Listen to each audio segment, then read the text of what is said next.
This is Dolynny TV, ladies and gentlemen. Good evening, welcome in. It's my great pleasure to have you along for what is another started up in the first period intermission. Well, you know what? Those first period streams, they were working out all right, but we found some quite hot magic there for us last game out against the New Jersey Devils, starting off a little later than usual, starting just before the start of the second period, and that's where we find ourselves right now, starting this intermission kind of video right here. So we got a couple of things to set up. The intro's done, and let's get this going, shall we? Let's go find the Sportsnet scoreboard, get things underway. It's a 0-0 draw between the Oilers and New York Islanders currently after one period of play, and we're looking for a result here in the second. Hopefully not that disaster that it was going into the second for the Oilers against the Devils after it was 0-0, or not 0-0, 1-1 after one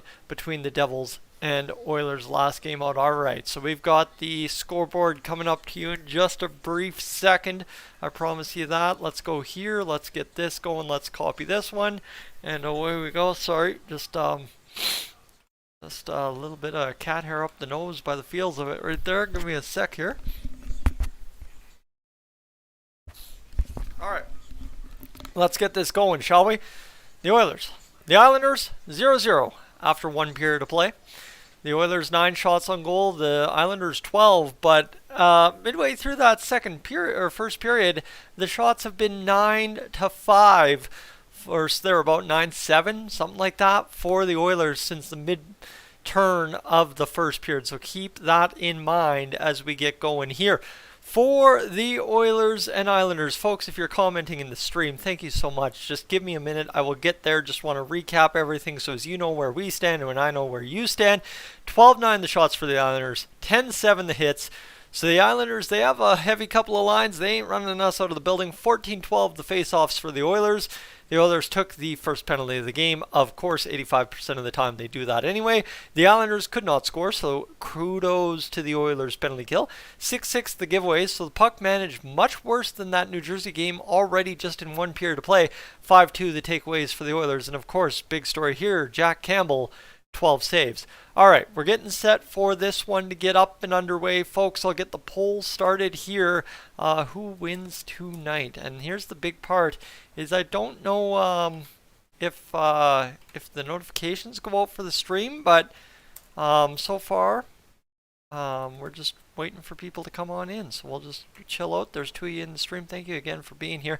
If you'd be so kind, both of you, to leave the like on the stream. Really appreciate that, especially if you think the Oilers can pull this one out tonight. Oilers, Isles, and option number 3. Alright, there we go. Bang! We're good to go. Perfect. There's your poll. You can vote on that again. Thanks to whoever left a like on the stream. I see a couple of people joining in now.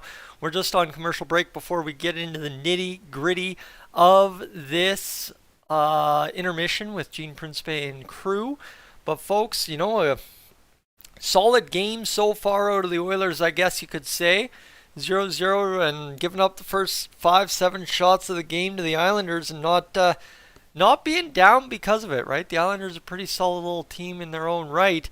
We'll go check the standings here. I don't think they're having that great of a season as of yet, but still, the Islanders are a very heavy team. Never mind. The Islanders are 12-8. They got 24 points, and they are a point out, a win away from being top 3 in the Eastern Conference. Never mind. Mark my words, the Oilers are playing great against a much better, realistically, in the Islanders team. Guy, thank you so much for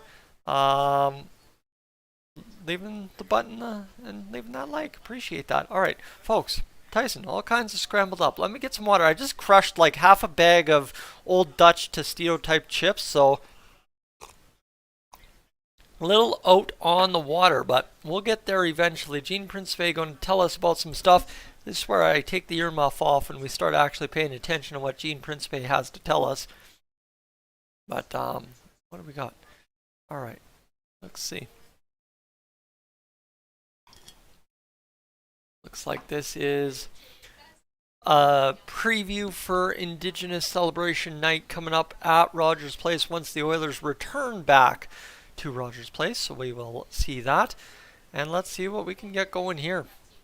Anything on Twitter that we are not aware of? Everybody's talking about Jack Campbell on Twitter, apparently. That's trending. Is there anything here? Malkin played his 1000th game. There isn't really anything, nothing here. Yeah,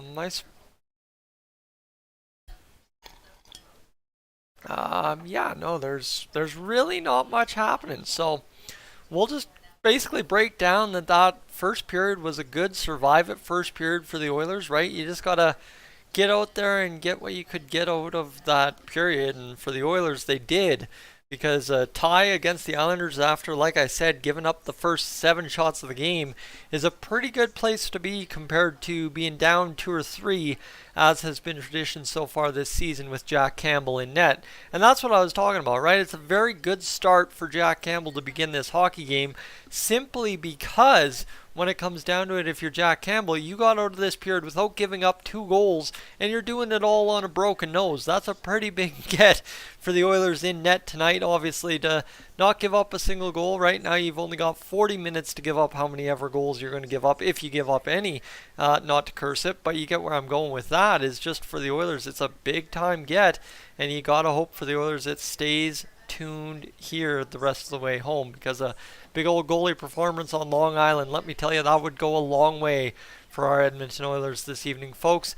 As you're joining in, just a reminder, like, we don't have much to talk about right now, so if you want to just casually as you join in, leave a like on the stream if you're excited about the game, excited about how Jack Campbell's doing, excited that the Oilers might be able to close this one out tonight against the Islanders. You let me know, leave a like on the stream, and let's enjoy this game together here if you'd be so kind. And if you're new to the channel, consider hitting that subscribe button as well. But first, take a period or two of hockey to make up your mind. I'm just going to kind of bobble my way through this intermission, and then we'll get our way over to some play-by-play, and then you can actually really make up your mind on this guy you see on your television screen or your Google screen or whatever you got me on tonight. All right, other than that, the other side too is if you have to get up and go away from whatever screen you're watching on, don't shut me off. Do me a favor, leave me on.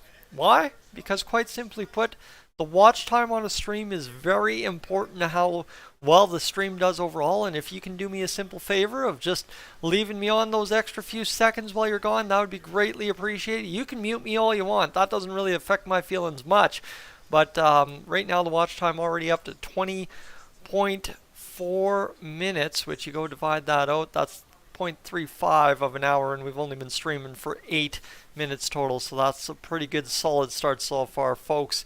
I see a ton of you just tuning in. This is the weird part about these intermission startup streams, is usually in the first period, if I start up, I've got it scheduled, I've got it, it's a la-di-da-di-da thing, and we end up with 10, 20 people in here right out of the gate, whereas these kind of streams, we get a start up in the intermission, people slowly trickle in, and then suddenly we get somewhere by the end of the game. We were up to like 75 last game at one point, so we'd like to try and get back there if we couldn't do it tonight again, as we're already up to 13 fine folks. Again, welcome in. Welcome to Dolynny TV. If it's your first time, I hope you enjoyed tonight's play-by-play call here on the channel. And there we go. We got 5 votes on the poll, and somebody voted for frustration. Thank you. Thank you for humoring my funny side. Really appreciate that. But so far the poll 67% in favor of the Oilers on 6 votes. Campbell is getting a lot better. Well, Campbell starting to settle in, I think, is the big part, right? Is you kind of can sit there and realize what this Oilers defense is going to be. You can sit there and figure out what you need to be for this Oilers defense.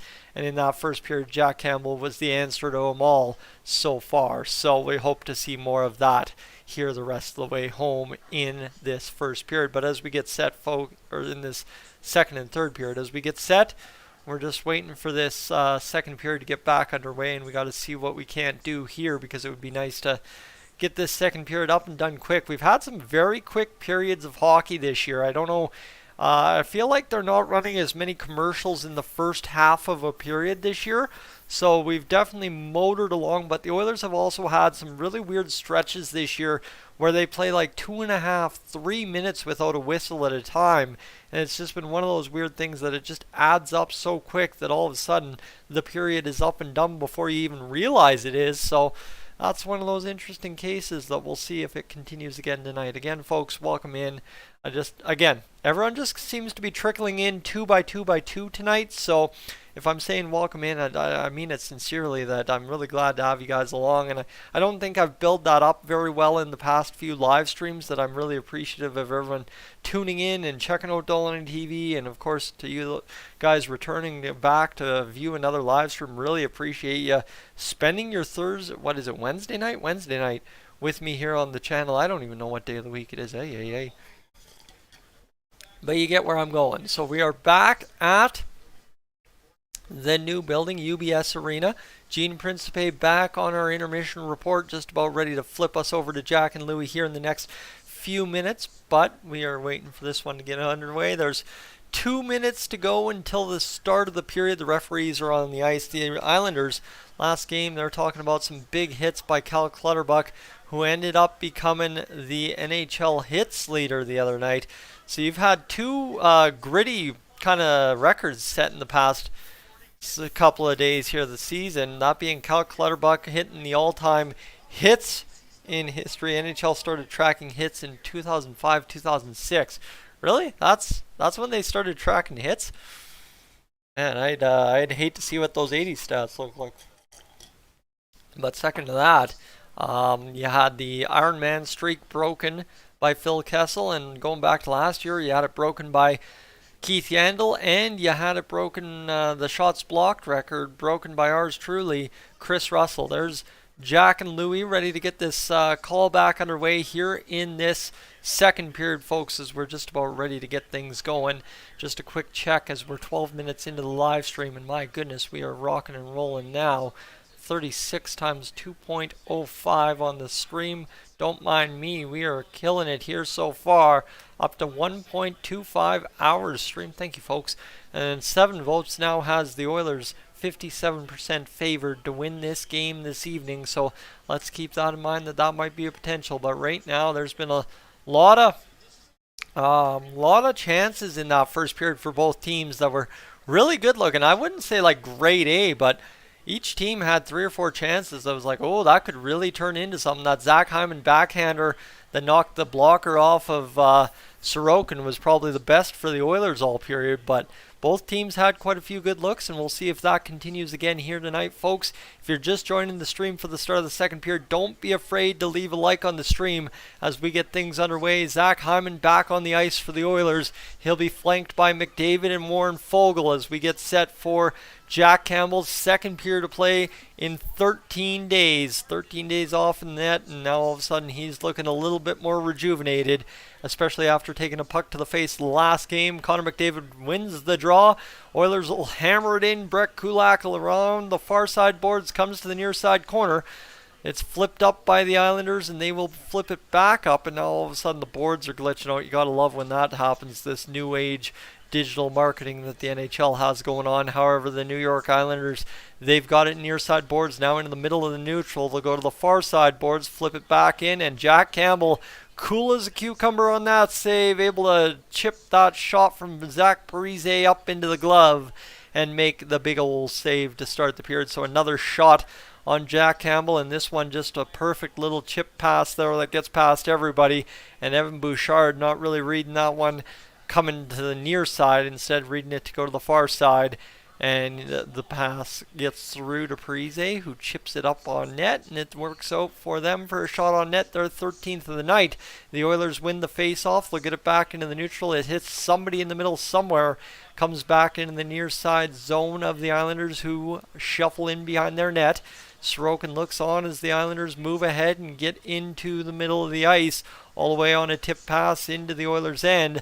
Reverse hit there takes down Cody Ceci. That's a weird kind of play to not be interference, but sure. And we'll go back the other way off the skates of Ryan Nugent-Hopkins into the New York Islanders zone. Yes, Puljujarvi out there forcing the issue. It's great to see Puljujarvi rewarded for a good game by staying right where he was in the lineup last game. and getting a chance to work here with Draisaitl in them, but they really haven't had too many good cracks. Draisaitl, Nugent-Hopkins, and Puljujarvi, yep, but the Oilers overall haven't had too many good cracks through just over 21 minutes of this hockey game. The Oilers working here, a chance for Foegele to come up with this puck, battling in there with Nurse against 2 Islanders in his own zone. The Islanders come up with a short side shot, blocked in front by the Oilers, and now here come the Oilers back the other way. Connor McDavid with Zach Hyman. Hyman stick checked, and that's been one thing that the Islanders have done really well tonight, is stick checking the Oilers to death, and it's been one of their best traits so far. As it's back the other way, Jack Campbell out to play it. He'll backhand it around the boards. The Islanders able to come up with it near side boards. It'll be worked back down in the near side corner where, well, that'll be flipped around. Shot comes in, deflects somewhere from the blue line. The camera moved a little too quick for my eyes. And that will be a recovery for Markus Niemelainen, who goes far side boards. Oilers go near side chip in the neutral. And Zach Hyman gets it on down into the offensive zone where Tyson Barrie, the offensive defenseman, gives a charge. And it looks like Zach Hyman just absolutely leveled somebody into the net, and Casey Zizekas is down, hurting right there after taking the net off. And Cody Zizekas a little hobbled here. Looks like he's really hurting after taking that net to the midsection, or maybe the groin potentially. And let's just watch this one. So Zach Hyman goes to cut him off, goes around. Zizekas cuts in the middle. And, Zizekas just Charlie horses himself by the looks of it. We're going to get an angle here. And, yeah, yep. Tough play.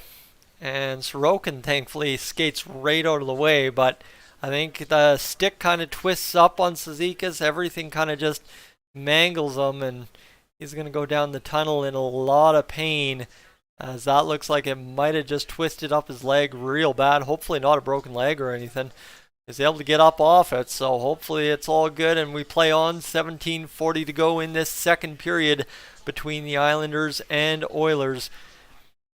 And this one, a chance for Derek Ryan. He'll fire it off, and a chance comes back to the middle from Brad Malone, but Dylan Holloway can't stuff it at the side of the net. Holloway's chipping and charging alongside the boards, looking to keep this one in. He does. No Oiler on the near side corner, though, and the Islanders able to retrieve there. They'll work around and look to make something happen as it comes back, and a favorable bounce. Here's Dylan Holloway. The shot fired, blocked in front, and up and out of play it goes. But Holloway with a good-looking opportunity there and the right frame of mind to shoot that puck. Folks, we're up to 10 votes on the stream. You've got 70% of you favoring the Oilers on this one. Obviously, this being an Oilers channel, that checks out. But folks, if you'd be so kind to leave a like on the stream, and if you're new to the channel, consider hitting the subscribe button. I'd love to have you along for Oilers talks all season long, let me tell you that. And I'm just going to move this a little bit down here, and we should be good to go right there, a little bit more comfortable on camera. All right, let's get back to this. As the last win on Long Island was sometime in October, some time ago, for the Oilers. As we've also crossed up over 70 views on the stream so far. Not a bad start to a second period. Trust me, we'll be blitzing along come the third period if it has anything like last time. The Islanders, though, they get this puck into the offensive zone. It's going to be turned back by the Oilers. And again, just a pass out of the reach of the next Oiler. And the shots, you know what? The Islanders have had one this period, but that's the only shot of the period, 3.5 minutes in, and that's kind of the exact same way we had it in that first period. The Islanders and Oilers could barely get shots on net in that first 10 minutes, and now all of a sudden we're at 13-9 with 16:28 to go in this second period. Don't mind me at all. You know what? I'll take a low shot game where the Oilers score a couple goals and potentially keep, I don't want to say it, but you get where I'm going. The other guys doing that thing that they don't want to do if you're the Oilers. All right. Anyway, face off at center ice after the puck went out of play over the boards in the bench area, and it'll go around the boards on the face-off win by the Islanders, rimming it in. Puljujarvi's going to snap it to the middle. It's going to bounce again, and Puljujarvi's going to smartly or warily play it to Leon Draisaitl, who gets the line and then bobbles it there. And, well, this is going to come back the other way, but look at that defensive recovery by Leon Draisaitl. The man tries to dance him, and Draisaitl just stays right with him, and then promptly turns over the puck in front, and what a toe save by Jack Campbell. Woo! Wow. All right, good save there. And that keeps the Oilers alive here in this 0-0 tie. Now under duress in their own zone. The Oilers can't get out. And it looks like we will have a slashing call against the New York Islanders. And that's a mess of a scramble for the Oilers to end up with a power play. And Leon Draisaitl, to his credit, out right away to tap Jack Campbell on the head and say, thanks for having me, bud. I appreciate that. And what a save there by Jack Campbell on the captain, Anders Lee, to stop the Islanders from scoring the first goal of the game. And then where's this slash right here? Where's this slash? Right here. Oh, right in on the hand of Darnell Nurse, right that wrist area. That's what got him. And all right, so Beauvillier goes off for slashing. And the Oilers will get their first look on the power play this game. They did not have a power play in the first period, and they did not have any kind of anything really in that first period. The power play ranked 31.3%, second in the NHL, going up against the fifth best penalty kill in the NHL in the Islanders. And they will be able to cut off the first pass to Connor McDavid. That would have set up a dangerous chance. Back the other way, the Islanders on the attack. They'll chip it to the middle and score. Yep. Who said I should stream? Who said I should stream? Every single time I fire up these first period intermission streams, it just goes sideways quick. And that's exactly what's happened here. Pajot scores shorthanded, even with 3 Edmonton Oilers back. It's not enough to prevent the goal from going in the net. Yikes. And that's just, I mean, great defense by Pelech, who gets it going back the other way. And then Tyson Barrie's in prime position, but just gets beat to the net just at the last second. And that's just the way it goes. And Parise, a great player. And Jack Campbell slides over a little bit too much, I guess. Overcommits and back in the net on the bad power play defensive coverage. All right, either way, Leon Draisaitl's got the puck here on the power play. Power play continues. Minute 22 to go, and the game can be tied just like that if the Oilers get it going. 4th goal this season for Pajot. 4th assist for Parise. Pass in front. Chance coming on net. Zach Hyman backhanding it a couple of times. Nugent-Hopkins digs it out, resets to Barrie high point. Now back down to Nugent-Hopkins, who walks in, looks for Connor McDavid. Connor McDavid over to Leon Draisaitl. Back to Barrie for the one-timer. Blocked in front. Barrie able to stop it. And the Islanders are back the other way, but Connor McDavid turns on the Jets and gets going defensively, but it will be a hold against the Oilers. And oh my goodness, bad to worse to worse to bad, as Tyson Barrie goes off for a hold, and this power play was about as disastrous as you can possibly have for the Edmonton Oilers. Wow. That is unreal. I don't know how that works out, but Tyson Barrie ends up, he takes the hold. Immediately, the ref was looking for it and called it immediately. So that is rough, but hey, we'll deal with it and it'll all be good. 4-on-4 for the next 51 seconds, thankfully. So the Oilers have an abbreviated penalty kill. And here's a chance for the Islanders to get things going here immediately off the face-off win in the Oilers zone. Chance to come up middle. The Islanders looking to do it. They haven't been as effective at it as, say, the Devils were that last game. The Devils were really effective at getting the puck right on top of the blue paint. But this one, a side shot from Parise, can't stuff it high over the shoulder. And we've got 37 seconds to go on this 4-on-4. All right. Jack Campbell ready to go here on the face-off to his right. 14:25 to go in this second period. 16 shots to 9 for the Islanders, a 1-0 lead for them. Man waved out. Parise will come in and take the face-off. And the Oilers win it back. It'll be a chance here for the Oilers to start out and get this one out of their own zone. This one goes back the other way. Brett Kulak goes up to Malone and Ryan. We've got 23 seconds to go here in this 4-on-4. Second period, 14:05 to go. And this one going back the other way, 14 seconds to go in the 4-on-4. We've got 6 minutes played in this second period. 1-0 between the Islanders and Oilers. Now in the defensive zone for the Islanders. Just they're trying to kill clock more or less to set up the power play as soon as they cross the Oilers' blue line. They did. However, the Oilers able to get it out immediately and get it going back the other way. Now a chance here for Barzal to get it going. And look at that. Malone back in the lineup for the first game in almost, 18 games. And he's out there penalty killing, harassing Matthew Barzal, keeping him offside. And the Oilers doing their best getting it going. All right, here's a chance. Can't even say here's a chance because you know it's going in the back of the net if it's not a chance for the Oilers. So a chance to pass the puck in front, backdoor tippity tap on Jack Campbell, and it is 2-0 for the New York Islanders. 13:21 to go in this second period, folks.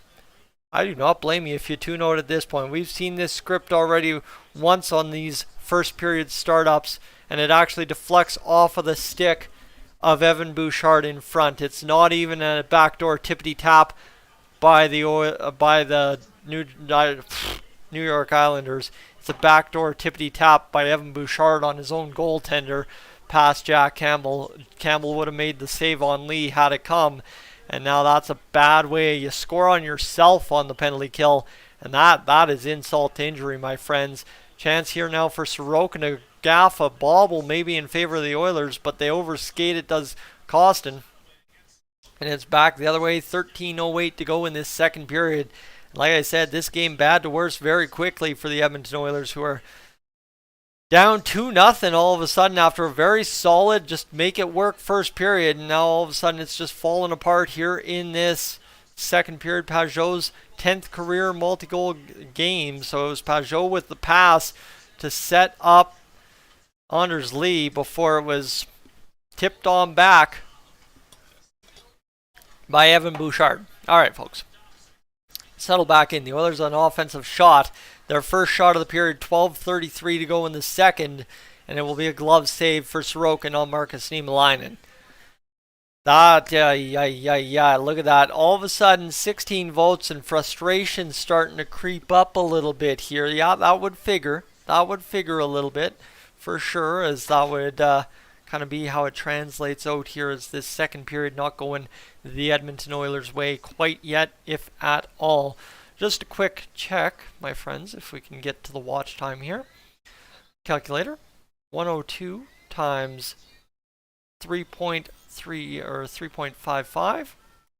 And we, my friends, are sitting already up over 6 hours streamed on 27 minutes.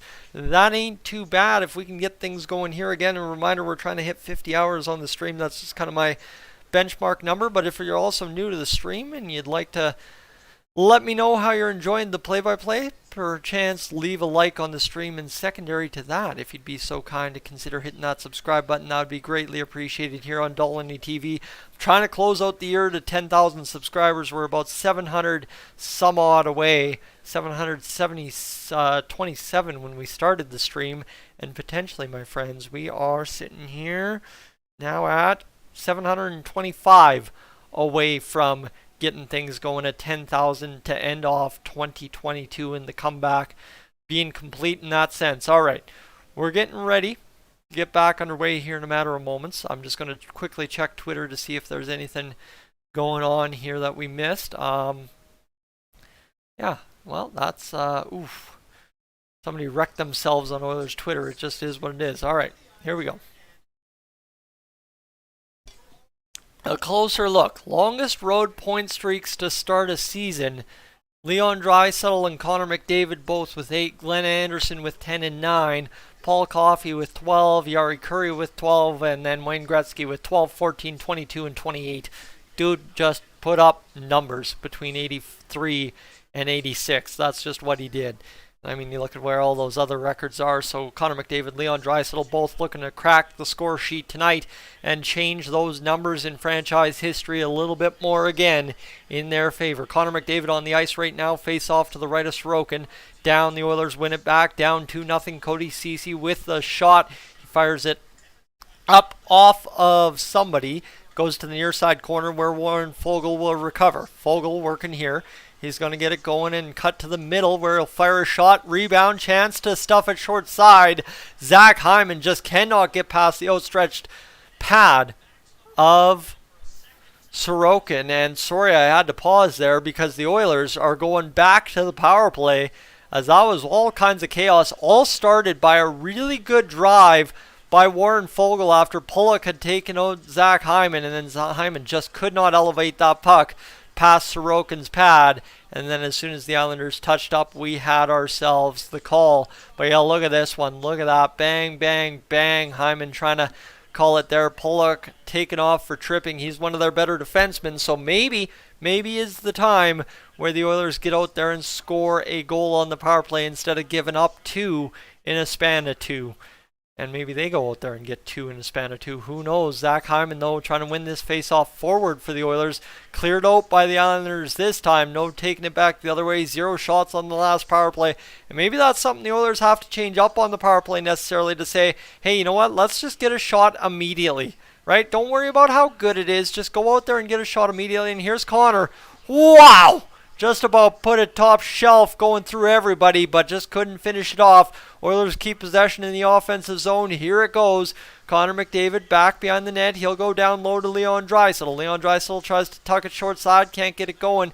Couldn't get a puck bouncing off of Sorokin either. Here's McDavid back at the near side point to the wall where Draisaitl has it. Draisaitl to Bouchard. Bouchard over to Nugent Hopkins. Bouchard's going to fire a pass now to McDavid near side. McDavid walks off the boards, comes to the high point, cycles around to Nuge, who dangles around a defender. Shot fired, saved by Sorokin. And here's the Oilers offense coming alive here with shots on net. McDavid's going to look for another shooting lane here. He's going to twirl around near side dot, come to Draisaitl, and Sorokin knocks the net off trying to save that puck. And that was one heck of a shot there by Draisaitl to put that one on net as best he could. All right. And look at this. Connor McDavid goes through 3 guys and just about tucks it high, blocker on the stick side. That'd have been something for the highlight reel there. And then he's wheeling and dealing around. Dishes off to Draisaitl. And that's a pretty unfortunate goal where Sorokin just takes the net off because he's so hard uptight against that post. Here's a chance for the Oilers now after winning the faceoff to establish something. They've got 49 seconds to go on the power play. McDavid steps around a defender, but now he's going to leave Evan Bouchard back there with just himself. Nuge, Draisaitl, McDavid, and Puljujärvi on the ice with the forward group. And this is a play by Draisaitl to regain this puck. He again fires it off of the stick of Parise right in front of him. The Oilers struggling at all to get anything done here on the power play tonight. Obviously a couple of shots. Puljujärvi, the shot save by Sorokin. That was a really good looking shot by Puljujärvi. That's a really heads up way to bust down the wing. We've seen him score in the Liga like that a couple times. And a chance now for Nugent Hopkins behind the net to come up with his puck. He does to get it back to Draisaitl, who goes to Bouchard across, and now a chance for McDavid. McDavid sets it up to the middle. Nugent Hopkins down to Draisaitl. Draisaitl looking past far side. Can't get it 5-on-5 now. Goes around the back behind the net. Draisaitl will fire this one just off the boards to himself. He'll work up to the high point. Shot from Bouchard. Blocked in front. And that's Holloway tripped up, taken and won't. Just on a kind of collision in the middle. Back the other way come the Islanders. Pick play there by the Islanders. Able to escape the interference call. And back the other way now. Holloway coming in on net. It's a chip play by Sorokin to the near side boards to Barzal. Fired across the zone, and the Islanders able to escape right here. 9:35 to go in this second period. Round the boards by Nurse on the recovery in the defensive zone. Ceci chips it ahead. It goes back to the Islanders' blue line where it's fought ahead and turned back. Now a chance for the Islanders to fire it in. They do. Last shift for Connor McDavid, 2:52. Now here's a chance for the Oilers to clear. They don't. And it'll be back into the Oilers and deep in there. The Islanders looking to come up with the puck. Chance for anybody to do anything, and instead it's on an Islanders stick. Shot saved by Campbell. 17-17 the shots now, but the 2-0 goal differential is the big part so far in this game. Matt Barzal looking for this. The Oilers have one and the Islanders have one. Bouchard, the backdoor tippity tap on Jack Campbell on the power play for the New York Islanders. 8:45 to go here in this second period. Icing call against the Oilers, and I need a breath. Oh boy, that was a lot of action going on there. There was a lot happening there, but we're good. We're gonna make it out alive. All right, 134. 134 times 3.55 divided by 60. 7.9 hours on the stream so far. Hey, don't mind me at all. We'll take that. We'll work with that. That's a pretty good get so far here on Dolynny TV tonight. 8:40 to go in this second period. The Oilers need to just get something generated. That power play was looking right, but they just couldn't get that one dangerous chance. And here, how about this? Good harassment by Leon Draisaitl.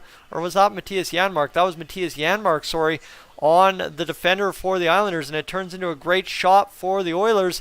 Another chance here to get something going. They're going to fire this one down. Derek Ryan can't come up with it. Instead, the Oilers back around the net. Klim Kostin will come out and play this puck across to the defenseman. Here's a shot for Nurse. He can't fire the shot. Shot wired in front. Down on it, Sorokin. And this is just exactly kind of the Oilers' luck this season so far in this past little stretch, is the shot goes on the goalie, and he has no clue where it is, but he is right on top of it every dang time. The Oilers can't find a bounce into a corner, can't find a bounce over a goaltender like it's happened on Stuart Skinner, but that was one heck of a save by Sorokin on a great shot by Ryan McLeod. And this one right here, right, how do you find that puck? And obviously Beauvillier is yelling in the ear of Sorokin that it's under him, but that's just the Oilers' luck right here.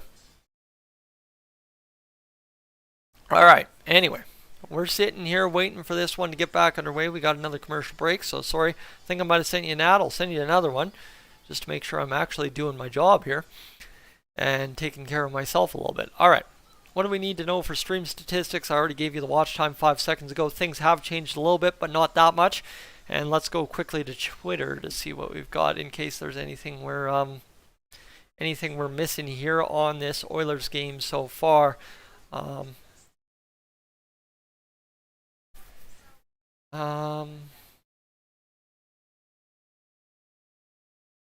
Anything.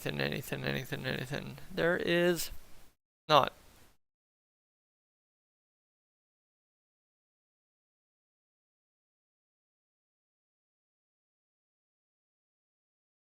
All right. Yeah. Woodcroft not a fan of Barry's recent work either, as Bouchard tops the Oilers power play. Okay. So Mark Spector just pretty much live tweeting the games now. That's what Mark Spector does, but it is what it is. Cat, what are you doing? Shut up. Stop being stupid back there. Commercial break. And we're just sitting here waiting for this one to get back under. Right? Cat, shut up. What are you doing? Stop being loud. Okay? Stop being loud, you little one. Alright, anyway, Oilers back on my television set. We're good to go. Providence Friars. Lou Lamoriello, oldest general manages in pro sport right now. Lou Lamoriello in 2022, managing the Islanders at 80 years old. Anyway, Oilers look to have won a face-off. Puck goes right back in, and then obviously a man blows a tire at the blue line. Marcus Niemelainen back to recover, however. 7:53 to go here in this second period, and the Oilers have it in the defensive zone.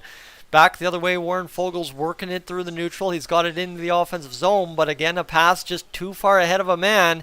Over the outstretched stick of Zach Hyman. It comes back all the way the other way onto Jack Campbell, who covers up, and we will have a whistle. And Connie Mack was the general manager of the Philadelphia Athletics at 88 and 1950. Jerry Jones still managing at 80 years old with Cowboys. And Jack McKeon with the Marlins in 2011 before they did their whole rebrand. All right. Lane Lambert. On the bench, though, for the New York Islanders, kind of understudy, I guess you could say, of Barry Trotz, as Todd McClellan was the supervisor to Jay Woodcroft over the years, teaching him, his understudy, Jay Woodcroft, the art of coaching in the NHL. Ryan Nugent-Hopkins back behind the net. He's got it back to the blue line where Brett Kulak's got it. Chance here now for the Oilers to keep this going. 7:11 to go here in this second period. Nugent-Hopkins back to the blue line. And Puljujarvi gets it over to Draisaitl. Draisaitl across. Shot coming in. Tip in front. Misses Puljujarvi, but kept in niftily there by Kulak, who for the first time in a while does something right and gets it going down to Draisaitl here, who will look for this puck with Puljujarvi to come up free. It's kept in again by Kulak. Good effort there. Good work by him. Nugent-Hopkins here to go. And it'll be turned around. Kulak's going to fire their shot. Save by Sorokin on the point shot there by the Oilers. And that, my friends, is a good shift. Wow. That was a good shift by the Oilers' second line. That's what you want to see. That's how you start disrupting the momentum of the Islanders up 2-0. And that's how you start getting it going your way. Sorokin in net has faced 19 shots. The Oilers now have the edge, 19-18. But the Islanders, unfortunately, have the edge in the goal department. That's all that really matters tonight so far. 100,000, pardon me. Never mind, we'll shut up. Islanders lead the shot, saved by Campbell. And away we go with another save. The shot's now even for Campbell, and just about a 900 save percentage tonight on the next shot if it doesn't go in. Holloway's got this puck off the boards, and I know everybody's starting to rumor when's he going down. Shot fired, save by Sorokin on the Darnell Nurse shot.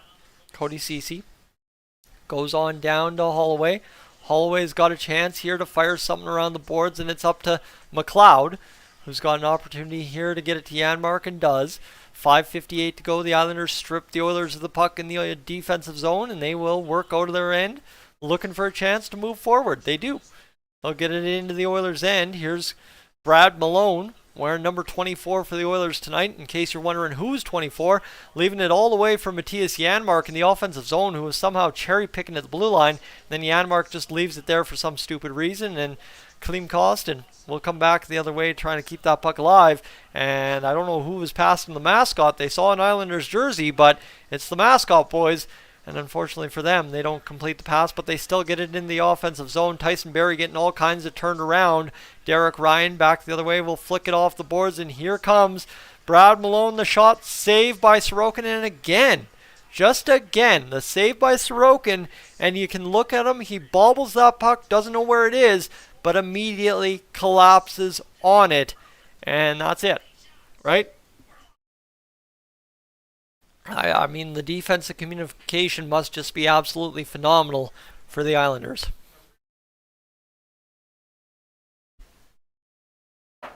Alright, let's see what we got going on the view department, the likes department. Folks, if you haven't dropped a like on the stream yet, I'd really appreciate if you'd be so kind to consider doing that. That'd mean a lot.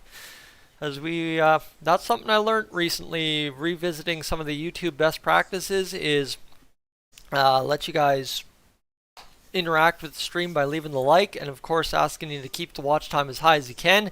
That allows me to expand the reach and get as many Oilers Islanders fans as we possibly can get in here tonight. So 178 on the stream so far. Sorry, 180, pardon me.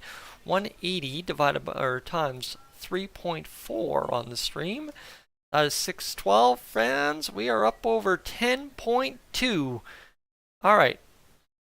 10.2 hours watched on the stream so far in 43 minutes. Don't mind me at all. We'll take that all day. 30 votes. The Oilers still getting the favor of the votes here. We'll see what happens. All right. Quest Mortgage. The ads running. Oh, hey, that's what I'm trying to do. Ads. And again, friends, if you're new to the channel, what I'd encourage you to do is maybe consider sticking around here for a little while and consider hitting that subscribe button here on the channel. Would really appreciate that.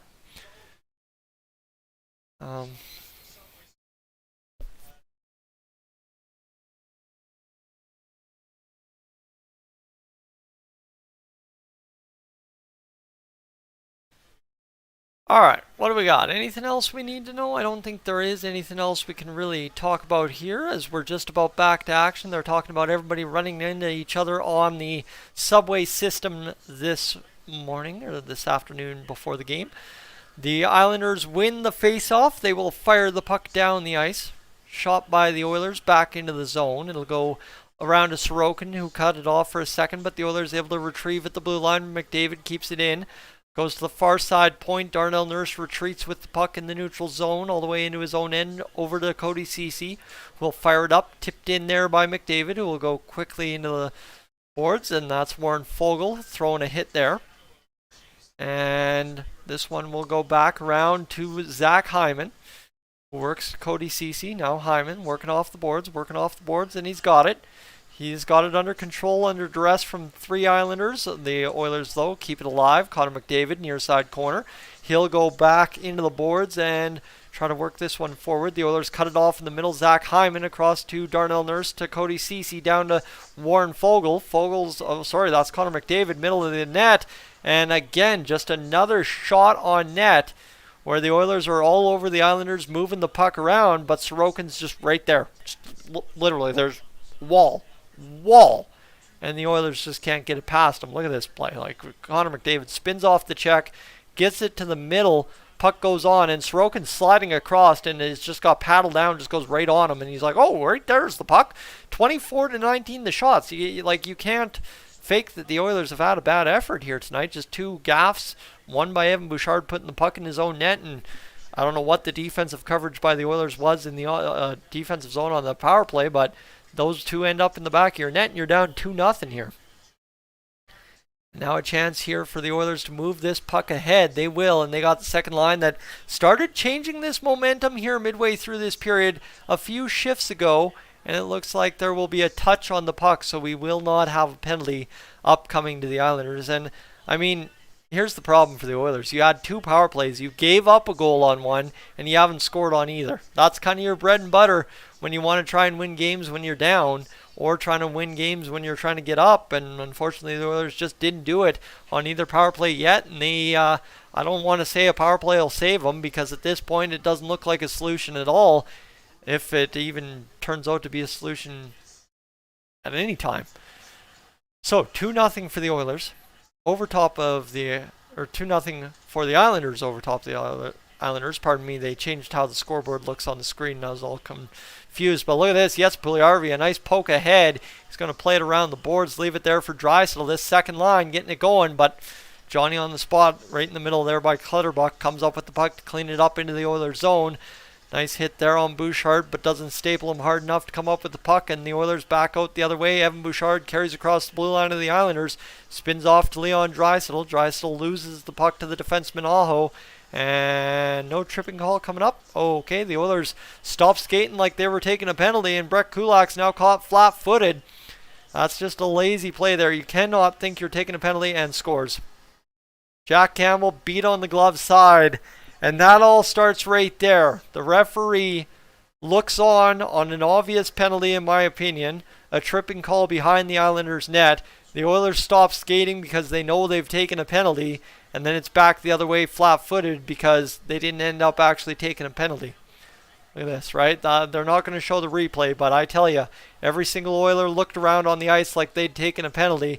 And then everyone's just flat-footed. And I don't know why Jack Campbell's so deep in his net on that play. Like, there's so much in the net. And I think that goes off the glove again. Slow that down for me one more time. I think that goes off the glove of Jack Campbell and in. 3-0 for the Islanders.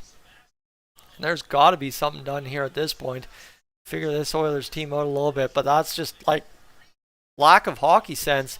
You play till the whistle. Just because you took a penalty in the offensive zone or thought you did, you don't stop skating. And that's exactly what all the forwards did. That's what Brett Kulak did. And it cost the Oilers right there 3-0. 2:40 to go in this second period, my friends. I don't know. My apologies for being live on Dolynny TV for a second period for the second game in a row, because clearly that is not what the winning formula is here for the Oilers. I just don't know what to tell you. Back the other way into the offensive zone for the Oilers, though. They had it for a brief moment there. 2:18 to go. Tyson Barrie has the puck in his defensive zone. Cody Cece's going to skate this one forward. And back the other way, turned over to the Islanders. Then Derek Ryan gets it right back. Flips it middle. Skating hard on it is Costin, but he can't get it going here. And Derek Ryan will have to come up with that puck along the boards. He'll work there, and it's a nice play by Costin to come up with his puck. And he will just fire it down to Derek Ryan, who gets it into the middle. Cody Cece out-skated to that puck. Back the other way, and now Darnell Nurse on the man, looking to not get beat here, and the Islanders will come up with this puck on a weird bounce, but the Oilers able to tip it just past him, thankfully. It goes around back behind the net. There's Anders Lee coming up with his puck. Defensive zone coverage breakdown coming up, probably, as the Oilers will get it going here. Shot blocked in front by Brad Malone.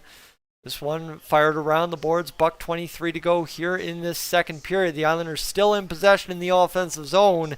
This has been the problem for the Oilers all season, is all of a sudden you go down a couple goals and then you just get run around your zone for the next little while. That kills any chance of coming back.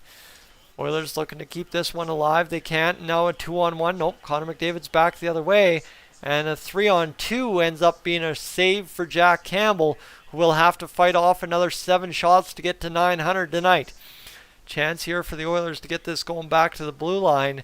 They don't, and the Islanders instead get it back to the blue line. And here's Darnell Nurse coming up with it. How important a late period goal here would be against the Islanders. Again, a pass just out of the stretched arms of an Oiler.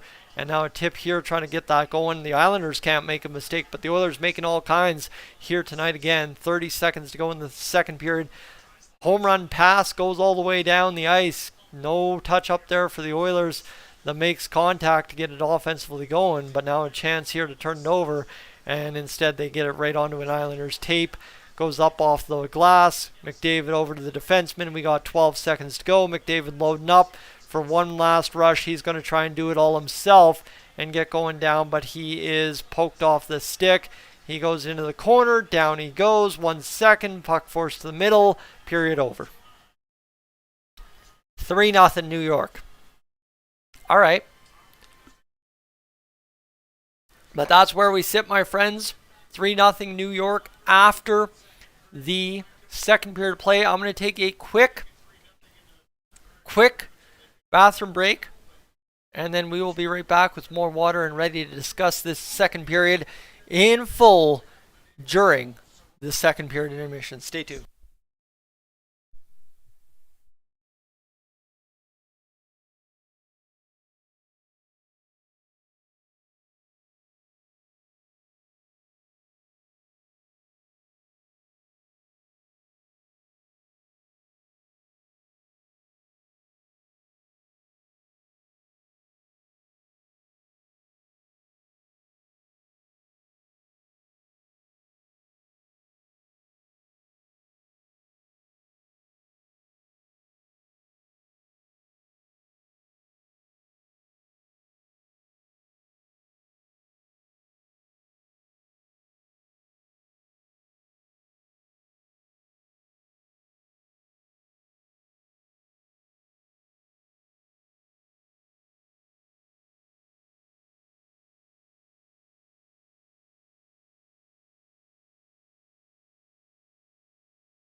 Alright, here we go. This is where we sit 3-0 for the Islanders after the second period of play, folks. I will quickly check in with the comments section here. Just read what I've got going on. Pretty much a whole bunch of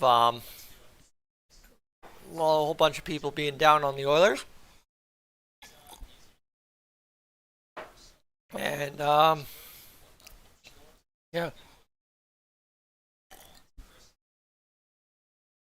All right, folks. Here we go. I gotta grab you. You know what? I gotta prove a point here, because everyone's ready to give up on the Oilers in November again, and we do it every single year. For the past 4 straight years, the second month of the season, everybody has been ready to give up on the Oilers. 1920, ready to jump off the ship. 2020, 2021, ready to jump off the ship. 21, 22, ready to jump off the ship. This year, ready to jump off the ship. Okay? That's just kind of how it's gone for years on end as far as I am concerned as an Edmonton Oilers YouTuber. Now, if I go back here to how do I check the calendar here for the Oilers? Right now, we have yet to lose 2 games in a row since the 3rd, 5th, and 7th of the month. By the way, keep that in mind. Yet to win 2 games in a row this month too.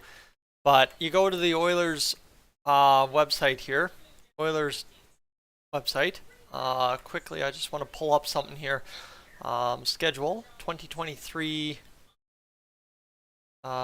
Game calendar, stats, players, NHL standings. What do we want to work? Schedule 2022 game calendar. Let me see if I can't figure out what we had going here. If I can figure out how to find what I'm looking for. But it's a point I want to bring up because it's something that's always bugged me about how this goes. So calendar.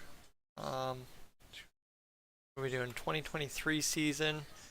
I want to go to, can I change the season? Can I change the season at all?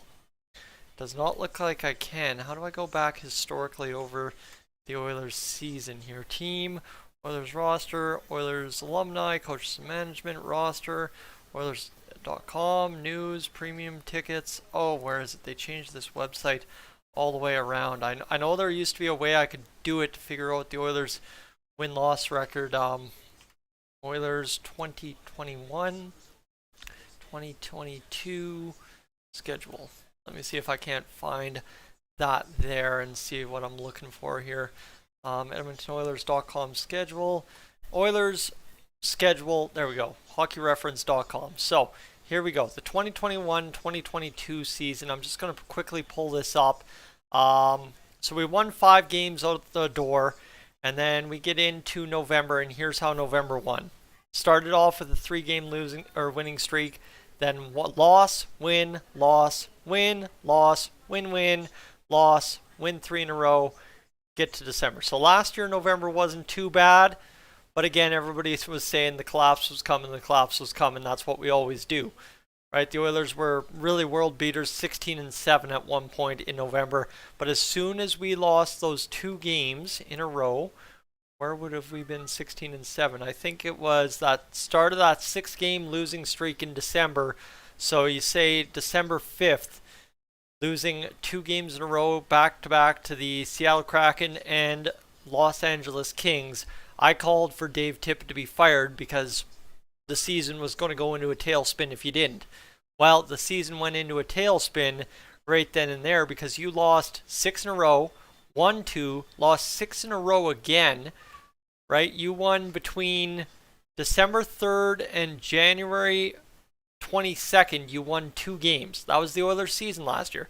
The Oilers at one point last season were 2 and 13 for a stretch of 15 games. We are not there. We are not at that point, and all hope was not lost at that point. So keep that in mind, my friends. And then the Oilers won 4 in a row in January, lost 1, won 1, and away you went the rest of the way home. But yeah, right? It was dark, bleak times. Game 36 of the season against the Florida Panthers, losing 7 in a row before going on to win 5-3 against the Flames and turn things around. So to be worried about going win-loss, win-loss, win-loss, win-loss in November, I do not think it is at all justified, I think is what I'm trying to say. Is we've been in much worse shape before, and to be worried about it now is too premature. So that's where I'm sitting. And I mean, you can pick apart every bit of the game the Oilers have right now, but end of the day, that's what we were doing last year. And the Oilers made it to the third round of the Stanley Cup Finals. So when we go on a 6-game losing streak, page me, and that's when I'll be concerned, right? This even here, losing this one would only be 2 in a row again. So again, I'm not going to get all worked up about a couple scuffles in November. That's been the Oilers' memo for years on end as far as I've watched them.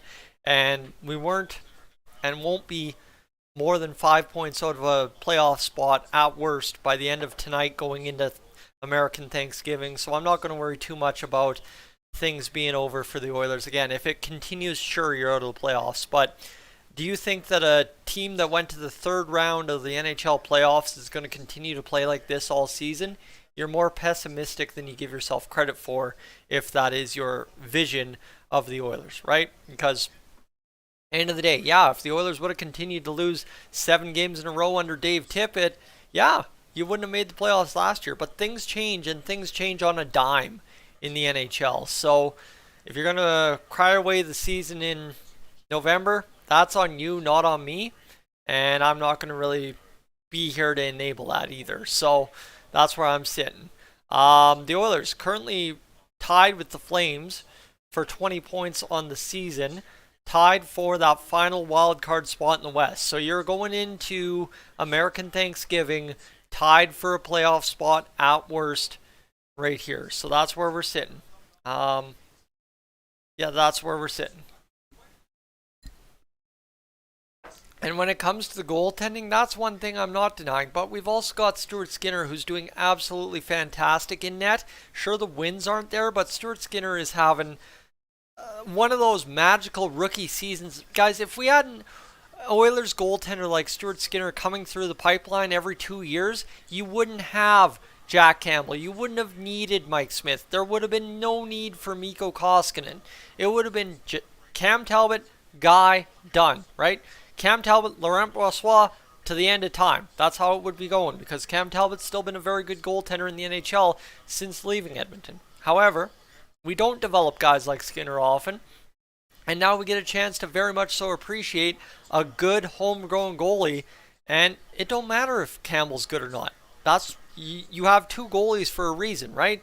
And I'm a big time supporter of Stuart Skinner. I always have been, always will be, and always want to be. So I'm not going to worry. Like, again, it don't matter what Jack Campbell does to me.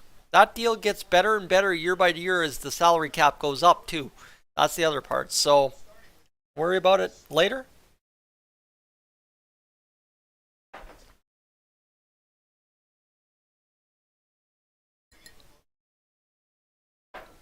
All right. Anyway, friends.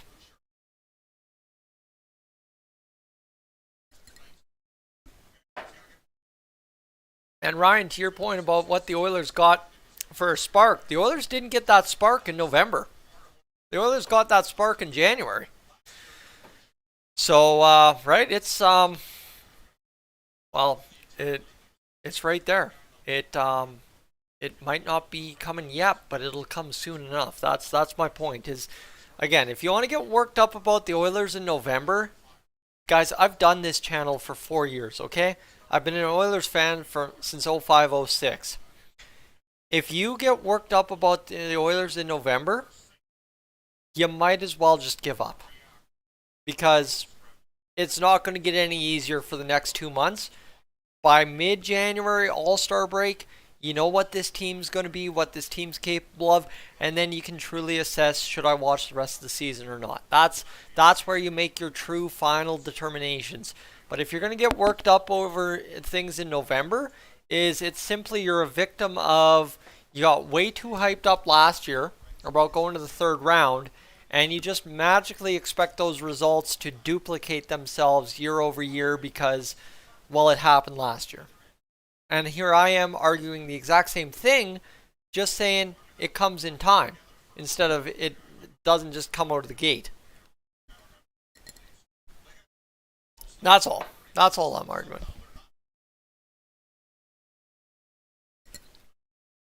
And here, yeah.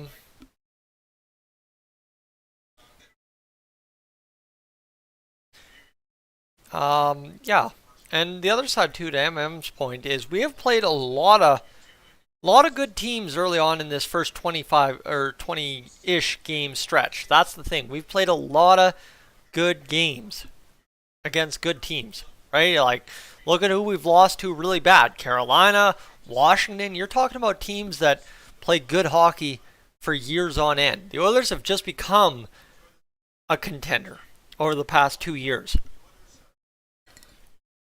So keep that in mind. But when it comes down to it, is again, Ryan, to your point about it's hard to catch up when you don't bank those points now. Oilers did it last year. They're capable of doing it. I'm not saying it's a good way to do it, but when you're capable of doing something, I'm going to give you credit that, hey, you're probably capable of getting this done. I shouldn't panic now. Yes, so the big thing is, Wolf, and this is the thing, Kane will be back. Kane would not stand in front of the media and talk about his injury if there was fear that his career was over. I don't believe that for a minute, that he would stand out there and go in front of everybody, show off his arm and be like, yeah, that's fine. Oh man, those doctors were great. I'll be back in time, and then never come back. And if he is gone, we've got that LTIR money. Away you go, the caps rise, and trust me, we'll be able to replace him. But when it comes down to it for the Oilers, yes. Would you like to upgrade on the defense? Absolutely. Secondary, we haven't seen Philip Broberg yet this year, so I don't think the Oilers are right in panic mode. I think the next move will be to get Philip Broberg up and give him a game before making a determination. Third is, Tim, to your point, it matters because Jack Campbell gets paid $5 million. $5 million this year.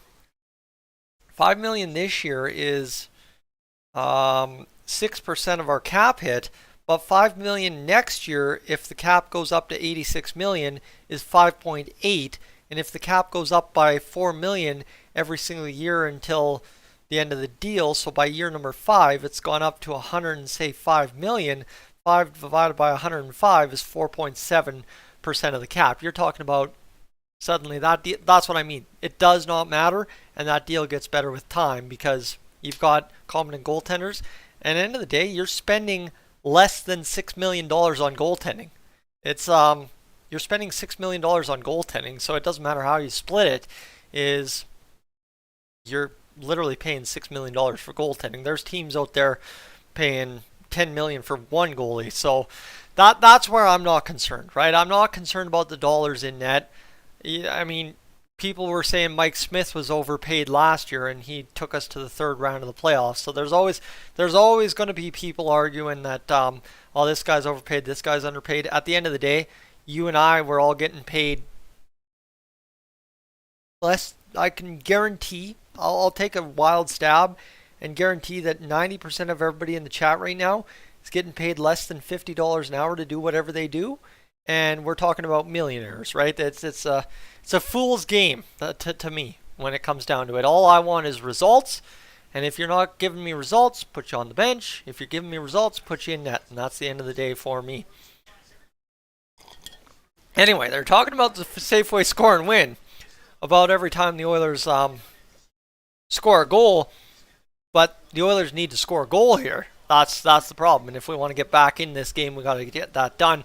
Folks, I'm going to take a quick second to just quickly take a look at those, watch time again, one more time, as we are at 2.5 times 411 times divided by 60, 22.25 hours. All right, good to go, good to go. We're rocking, we're rolling, and here we go. We can settle in for this big ol' third period.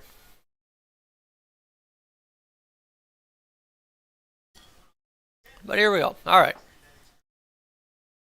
Intermission aside, let's get back to hockey and finish this off. Jack Campbell looking to salvage what's a 3-0 hole right now.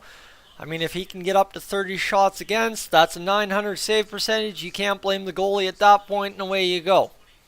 Love it or hate it. Connor McDavid into the face-off dot. Here we go. We are set for this third period of play, and away we go. We got 20 minutes separating us from a result for the Oilers and potentially a second game in a row lost out in the New York area. 25 third period goals this season for the Oilers, 7th in the NHL in that department. And they're going to have to get the offense going early and fast, right? Against the Devils, same thing happened, but then you coughed up a couple 1, 2, 3, and you were done and dusted kind of deal against the New Jersey Devils on Tuesday. Or Monday?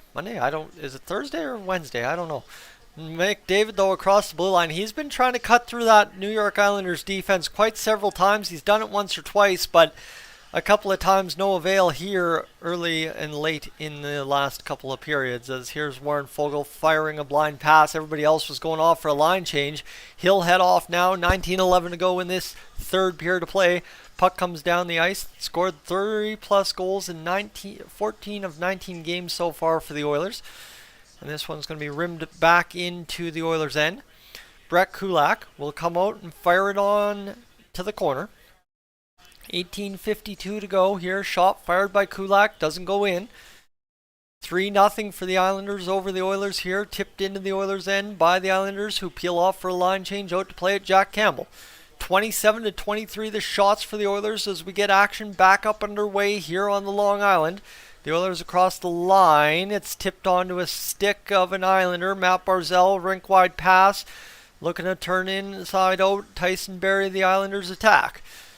Ryan McLeod knocks his man down in Barzal. The Oilers back, gather it into possession, and back the other way. They're going to flip it up to Brett Kulak, who just steers it into the Islanders' end.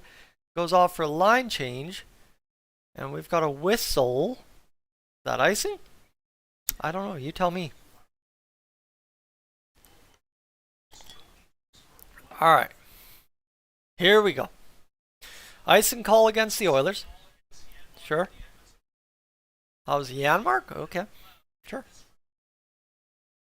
Face-off, shot fired. Jack Campbell to save, and thankfully, there we go. He loses sight of the puck, knew where it was immediately, came down on it and got the whistle. Finally, we've seen Sorokin do that 4 or 5 times this game, and finally the Oilers get out there with a quick cover of the puck after the goalie doesn't really know where that puck went. Jack Campbell spots it and gets it down. If the other team's going to do it to me all night, I got to see it out of my goaltender once or twice, and Jack Campbell right there gets it done for me. That feels good. Back into Islander possession after the face-off win. 18:08 to go in this third period, so not really much time to operate. The Oilers got to be surgical here and fine in the details and get the job done. Bugsy's on the ice there with Evan Bouchard, Marcus Niemelainen, Klim Kostin, and Derek Ryan. So there's 4 former Bakersfield Condors on the ice right now on this shift, which you have to keep in mind. That's a pretty impressive go for the Oilers to have quite a bit of their farm system now up in the NHL. Brad Malone's been there for a lot of years now and hopefully stays a member of the Oilers farm system for years to come. He's up there in age, might move on after his contract's up, but would like to see him get it going. As the Oilers fire over the second line over the boards. This one comes out of the zone, offside. And just like that, we have bang, bang, bang, 3 quick whistles. And we are only 17:48 gone into this, or left to go in this third period. 27-24 the shots for the Islanders. The Oilers lose a third straight face-off, rimmed around by the Islanders. Cody Ceci meets it there in the far side boards. Leon Draisaitl trying to come up with this ball. Puck, whatever it is. Chance for the Islanders to move in front. Good chance there for the Islanders. They got it going, but now back the other way. Nugent Hopkins busting through the middle. Puljujarvi's going to take the opportunity to cut to the boards and get it back to the blue line. Here's a chance for the Oilers. Shot fired. I don't know where Darnell Nurse firing, but the goal is not in the corner. I can guarantee him that. And 17-12 to go in this third period. There's an opportunity now for the Islanders to clear, and they will. And now skating back, full lumber is Yes Puljujärvi. He'll go up along the boards. It gets caught there on the Islander player. And Darnell Nurse turns back behind his own net with the puck. He'll fire it around the boards. A chance there, cut off by the Islanders. 16:50 to go in this third period. Fired out by the Oilers back into the Islanders' end. Worked ahead. Now into the Oilers' zone. The Islanders have it. It'll be worked over there by Fogel and Kulak to try and come up with that puck. Knocked down by the Islanders in front. And here's Connor McDavid ready to do some magic. Dipsy Doodle backhand chance. And it's back to Hyman, who jams two great shots on net. Couldn't get either on net though. Or in the net, sorry. Shot fired by Barry goes wide of the net. Fogel setting up the attack. Shot by Barry again. Wired off the pads of Sorokin. At least he got it through though. And there we go. The Oilers roar to life here in this third period with a couple of great looking chances from Hyman and Barry on a couple of great setups from McDavid. Connor McDavid 35 kilometers almost on that last setup. Dylan Holloway charging back the other way. Can't get it going. Now the Oilers clear the zone again. It'll be back into the Oilers zone. Offside or the Islanders. And the Oilers will take advantage of it and move ahead. This one goes back behind Sorokin. No icing as the Islanders able to move this one out of their own zone. Couple of Oilers chungle up the puck and, well, they couldn't get it going. And 15:35 to go in this third period. Goes back behind the Oilers net. Jack Campbell with the puck there. He'll get it to Brad Malone. Brad Malone's got Dylan Holloway and Klim Kostin on the ice with him. Marcus Niemelainen fires a shot. It goes up over top of the net. Another shot comes fired in. Oh my goodness. The shot from Bouchard finally hits the net. Takes a weird hop. And Sorokin again able to come up on that puck. You have got to be kidding me. That seems to be every single time that a puck finds its way to Sorokin somewhere in his feet. He knows exactly where it is. And there was Connor McDavid. And what a drop pass there to Zach Hyman. Giving a different look to Sorokin. And unfortunately, both chances denied there by Sorokin. That really sucks. And then this one tipped down by the defenseman, and then Sorokin able to just stretch over and make the save as Malone crowds him after the fact. 15:14 to go here in this third period. And penalty coming up. All right, so the Islanders have taken a penalty, and the Oilers will get to the power play here. The third line draws a power play. Tripping call. And all right, guys, here we go. This is where you want to get it going. The Oilers' pressure finally results in something. We'll have an ad. I'll quickly throw one of those over your guys' way. We'll just quickly take a look here at 480 on the stream so far. Don't mind me at all. We're rocking and rolling along. We're seeing things kind of get along here on Dolynny TV tonight. Up over 500 views on the stream since we've been live. Obviously only 482 actually on the stream as it sits. Oilers win the face-off to start the power play. Evan Bouchard cross to Dries McDavid. Untimely. And his Islanders is spelled wrong in the title. You're not wrong. Nobody caught that before.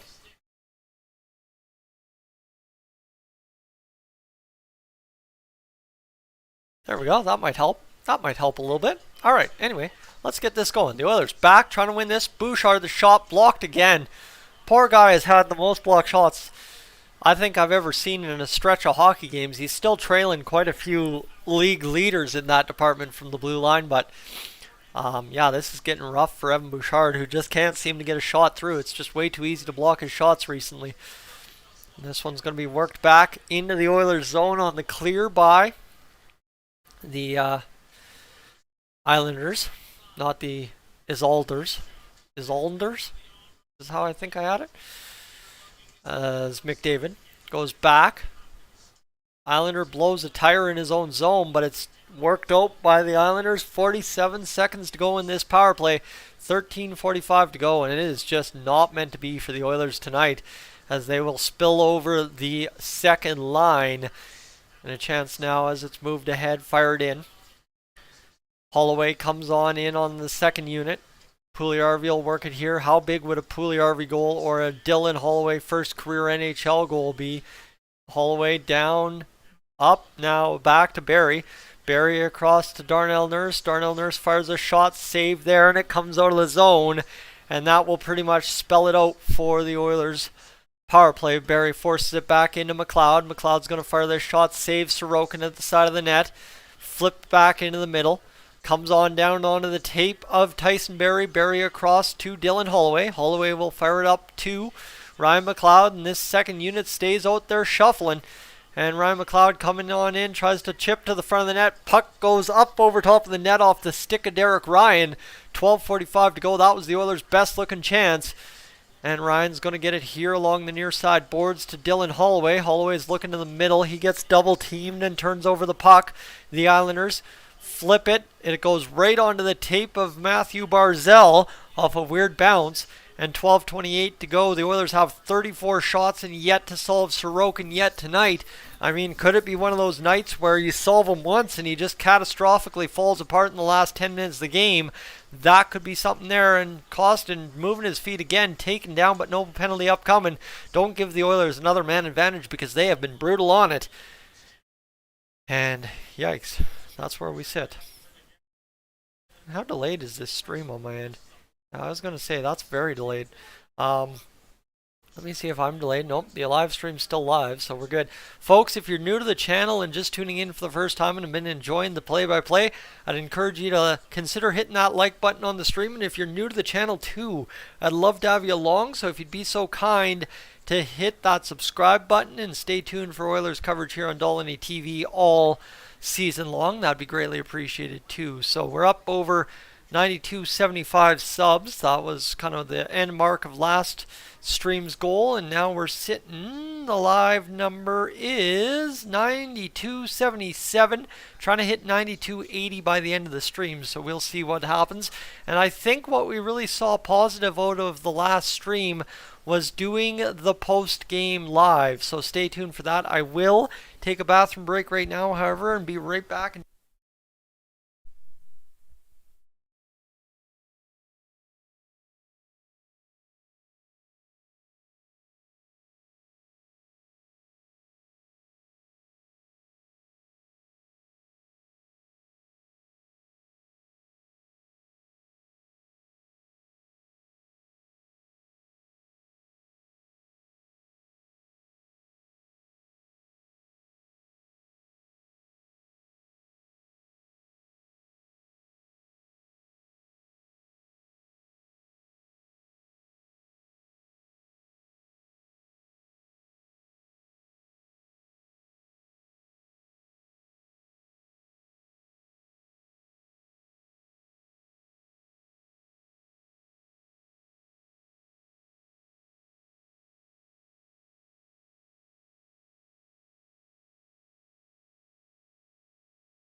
Took too long. All right, Oilers back with the puck. They're going to fire it up into the middle. Guys got to start working out again. Yikes, heart rate's elevated. Blood pressure's up. 11:33 to go in this third period. Islanders back the other way. Shot fired, save by Jack Campbell.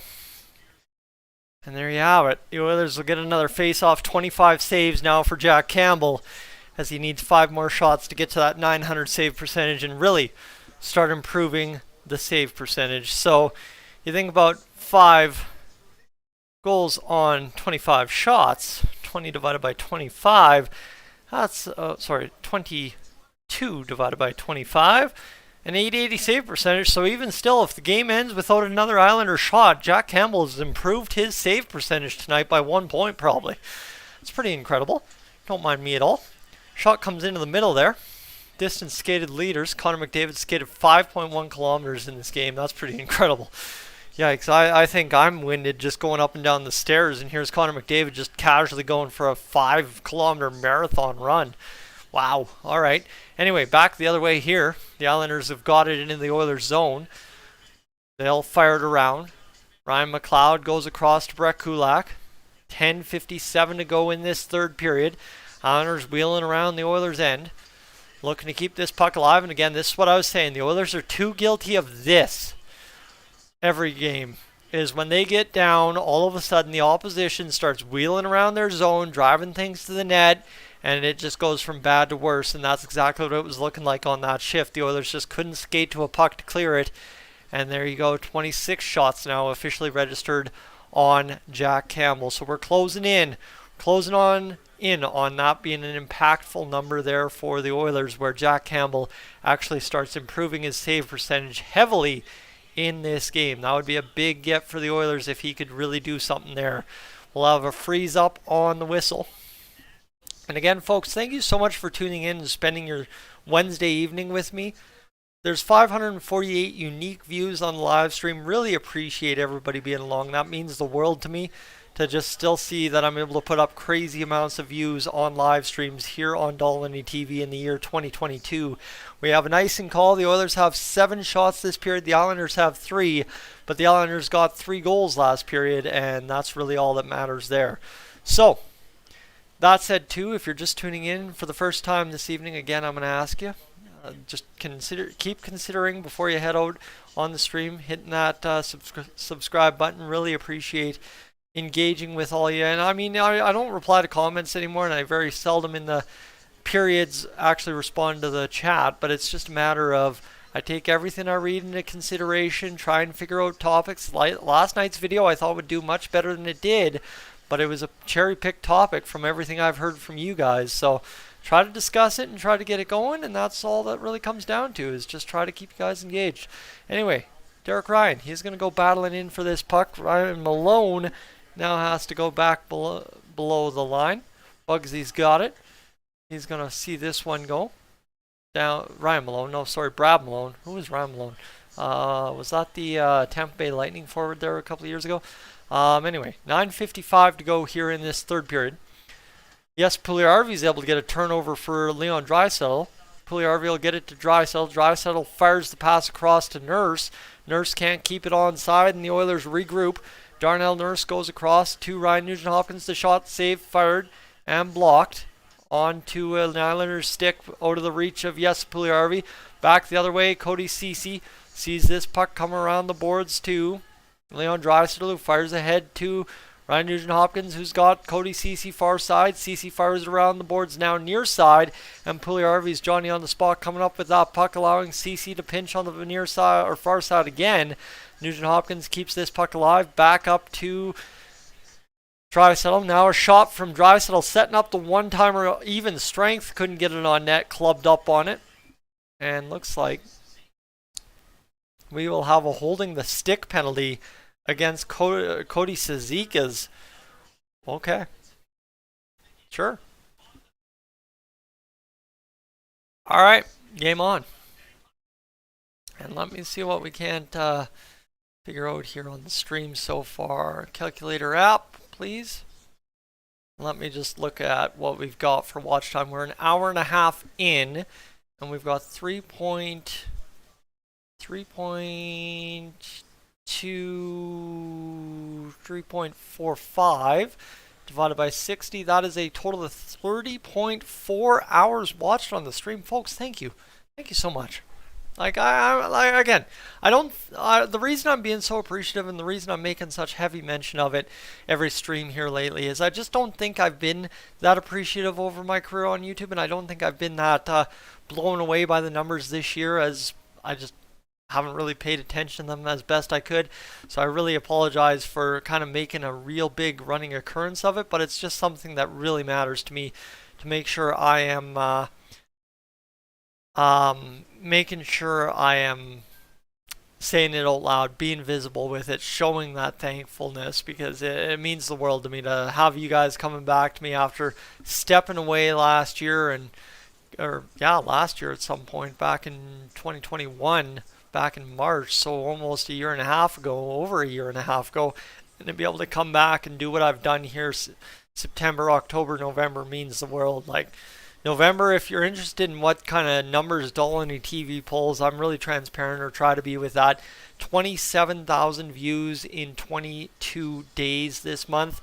That's going to be up over 28,000 by the end of tonight, obviously, with this live stream and everything else I've done today with the post game. But it's just one of those things, right? I couldn't be here without you, and I really appreciate you helping me along in this journey that I've kept consistently trying to make something of for the past 10 years. Honestly, I've been on YouTube for 10 years, not necessarily on Dolynny TV. It was only year 9 this year, here this month. But yeah, it's something I've been doing for a long time. And to see people still tuning in, interacting with the content I make, no matter what my hair looks like, no matter my beard, no matter my voice, it's something special. The Oilers win this face-off to start this power play. Evan Bouchard gets it going. Ryan Nugent-Hopkins goes down low to Zach Hyman, who cuts to the front of the net. Shot to Sorokin's side. Sorokin's down and out, and he's got the puck frozen. And they're going to blow the whistle again. So, sure.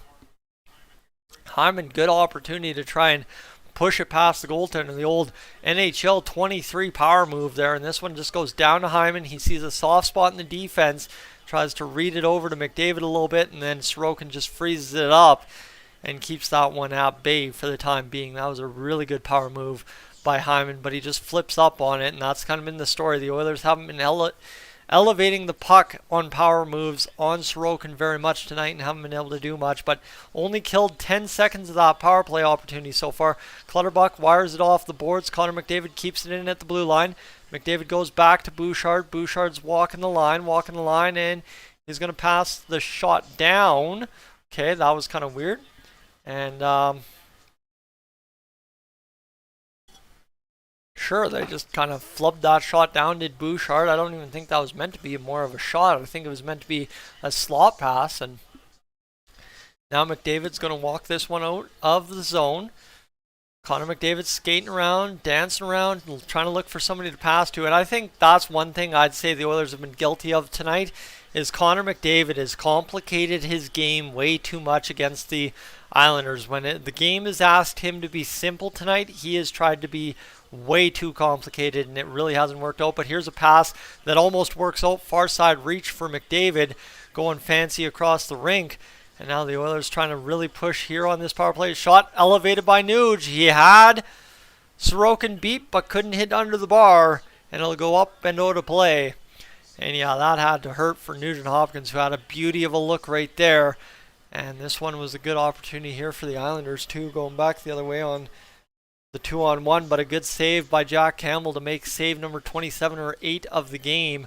And this one was a good look here for the Oilers, as it was a nice poke, and look at that. He had him beat, just had to hit under the bar. Couldn't do it, could Nuge. 38-27 the shots on net for the Oilers. But Ilya Sorokin, the hero in net tonight so far for Long Island. Connor McDavid draws in, looking for something to do here. He's going to walk around. Back to Draisaitl, sure. Draisaitl back to Barry, back to Draisaitl, and Barry across over to Nugent-Hopkins, who's in that one-timer position. He goes to Puljujarvi. Nugent-Hopkins goes back to the blue line to Draisaitl. McDavid drives in front of the net. Barry's side shot comes in and can't fire it home in the Ovechkin one-timer spot. That's an own spot kind of deal. Chance backdoor for Barry. Tippity-tapped away by the Islanders. Yes, Puljujarvi sees it go past him. Connor McDavid keeps it in by getting to the puck battle. And Draisaitl was able to keep it in at the line. McDavid now looking for a pass. He'll go back to Draisaitl. Draisaitl back to McDavid. Shot coming. Saved by Sorokin on shot number 39 of the game. Oilers still have possession. It's 5-on-5 now. Oilers are going to dish down to Barry in the near side corner. He's going to dish off to Connor McDavid. Short side, looking for it, and now caught back the other way. Here's Tyson Barrie and Darnell Nurse. Shot saved by Jack Campbell, up and out of play. And there you have it, 6:37 to go in this third period. That was the best pressure by the Oilers all game, and they just could not own it home kind of deal. And look at this one, some frustration definitely by the Oilers here as that one goes up off the blocker. And just can't get it going, man. The Oilers just denied by Sorokin all night. And then Jack Campbell to save at the other end, up to 28 saves on the night. And that's the thing. I mean, you want to crap all over Jack Campbell tonight. He's given the Oilers a chance. Just when you have 39 shots and can't solve a goaltender, that's... I don't know what to say. Don't know what to tell you. And now a chance for Darnell Nurse. And even the Oilers broadcast crediting Sorokin, saying, man, Oilers have been all on it tonight, but they just ain't going to get nothing past them.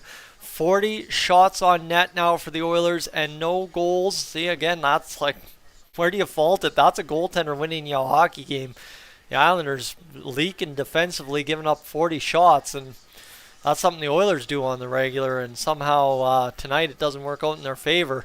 Whatever you want to say, 6:07 to go, and looks like we've got an interference call against the Oilers. Nope. The Islanders will go to the box again. So here we go. All right. The Oilers power play has pretty much lost them this game. You know what? You want to talk about where the Oilers lost this game? There's everyone's, oh, they're not this, they're not that theory. It's the Oilers power play has just not produced anything that is capable of winning this hockey game for them. They've had all the chances. You score 2 goals on the power play this game. You do your 30% or better, and you probably win this hockey game. But for the Oilers now, you got 6 minutes to pop in 3, and I doubt you're popping in 1 at all on Sorokin if you're lucky. 39 shots on him, and yet to solve them at all. And again, the Islanders win a face-off, clear it down the ice, 0 for 4 on the power play this game, and the Oilers not getting it done. McLeod, Holloway, and Puljujarvi out there on the power play to begin.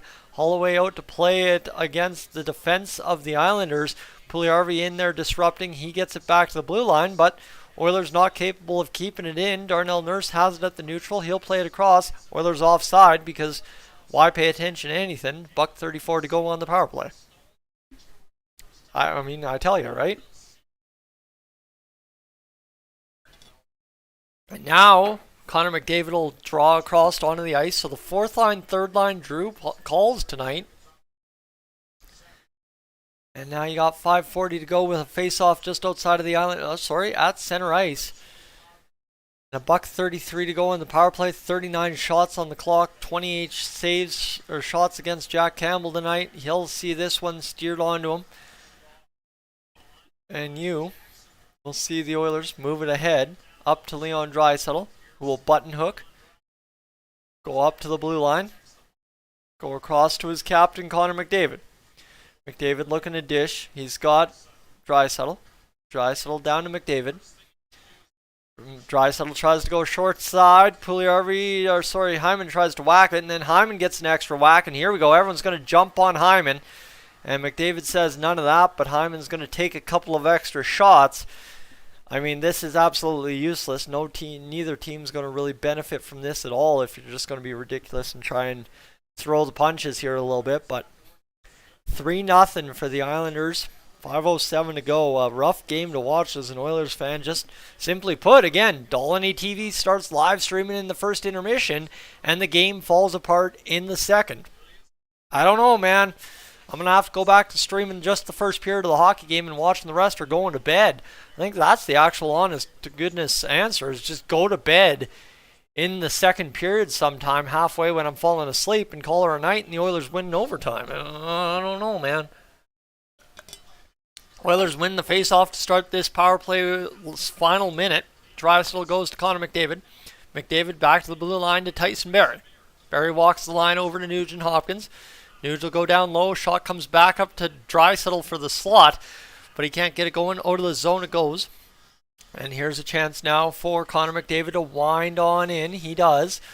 The Oilers working this puck. It goes down to Connor McDavid. He'll walk off the side, and it goes right to Sorokin, who covers it up with the glove, and we will have a shift change here for the Oilers late in this third period with 28 seconds to go on the power play. Folks, good evening. Not a good result for the Oilers, but we'll work with it, and it'll be fine. All right, we ready? Let's do this. 28 seconds to go in the power play. Down the bench, the camera panned. Ryan McLeod sees this face-off. Come on back. And I'm really impressed by what's happening with the watch time when it comes to doing these live streams starting in the first period intermission. Folks, 3.5 minutes average view duration on a live stream for live sports on YouTube. That is unbelievable. 650 views now on the stream. We'll have another do of the draw, and the linesman just botching this. And he gets a lot of boos on that one. So now Cizikas and McLeod line up here. They'll get her going, and this one will be played ahead. The Oilers able to keep it in, though. Darnell Nurse across to Evan Bouchard, back to Nurse. 20 seconds to operate in the second power play unit, actually establishing zone time here. Bouchard, shot blocked. Legitimately blocked. Right onto the tape of an Islander. You just can't make this up for Evan Bouchard at this point anymore. Darnell Nurse works it ahead to Bouchard. Opportunity here for the Oilers to get it across, and they are offside. So that will be Barzal coming out of the box. 4:04 to go, and the Oilers just momentum killer on the penalty. And you almost know exactly what the question in the title of the whatchamacallit, the title of the game review tonight is. It's simply, right? Oilers Islanders frustration is the topic, and panic is the key word for the post game this evening. I think if I'm going to tap into what you guys have talked about in the chat so far tonight. Alright, as we get settled in here, we've now up to 9278 friends. I'm just looking for 2 more of you to join the Dolynny TV subscriber group here on the channel, and we can hit 9280 by night's end of the live stream. Just a quick check of the old calculator one more time to do this. As we have an ad, I'll send you over there, and in case you don't want to listen to that, you can listen to me calculate the views or watch time or whatever you want to say. 3.665 times 3.6 divided by 60, that goes up to 39.9 hours on the stream. My friends, we may just be capable yet of getting the job done and ending up having 50 hours on tonight's live stream. I'd really appreciate everybody hanging out for the live post game again, and we'll see what ends up happening here tonight. Anyway, if you're enjoying the stream so far, don't be afraid to leave a like on the stream. Really would appreciate that. And as we closed out the last hour, we ended up with over 499 views on the hour, and we're up to 39 already this hour. So you talk about 700 views in the last 3 hours combined here on Dolynny TV. And again, credit to you guys for doing that. And the Oilers just that close a couple of times to beating Sorokin, but they just can't seem to find the chances that'll go in the net right now, and that's just kind of part and parcel when you're struggling to create consistency, is the bounces just aren't going your way, right? You got to be good to be lucky and lucky to be good. So that's the old adage, and that's where the Oilers find themselves right now, just struggling to create those bounces that end up going in the net for them. They just need it to happen somewhere, somehow, some way. And I mean, a goal here tonight would even feel like a victory as Sorokin makes the save from center. The Oilers have 45 shots on the game, and somehow, some way, still don't have a goal on Ilya Sorokin. And I believe you will see the Oilers get up to 50 tonight. And Kulak was trying to score a goal there from center ice. That would have been pretty if he could have gotten that job done. All right, 3:58 to go. We'll see what happens here as Leon Draisaitl and Connor McDavid jump over the boards. And this isn't even really a depth problem tonight. The Oilers have top to bottom done the work ethic thing right. Just really not getting the bounces on Sorokin. You get 46 shots on net and get nothing past a goaltender. That's something to be said. And this one's going to be shot into the neutral zone by the Islanders after clearing the zone. They'll fire it back in. Jack Campbell out to play it. He'll fire it around the boards, and Leon Draisaitl will get it there off the boards. He will go back off the boards to Brett Kulak. Kulak up the boards to Connor McDavid, I guess. All right, Connor McDavid and Zach Hyman out there colliding at the blue line. Here's a chance for Draisaitl. Draisaitl, the shot and the save by Sorokin. Shot number 47 of the game. is another save for Sorokin.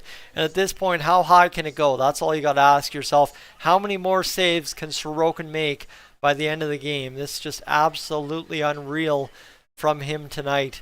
And you got to just tip your cap and say, man, this is a game that we could have won, but you're the reason why we lost, and we'll just take credit for it there. As the Oilers are offside at the blue line, Klim Kostin gets going.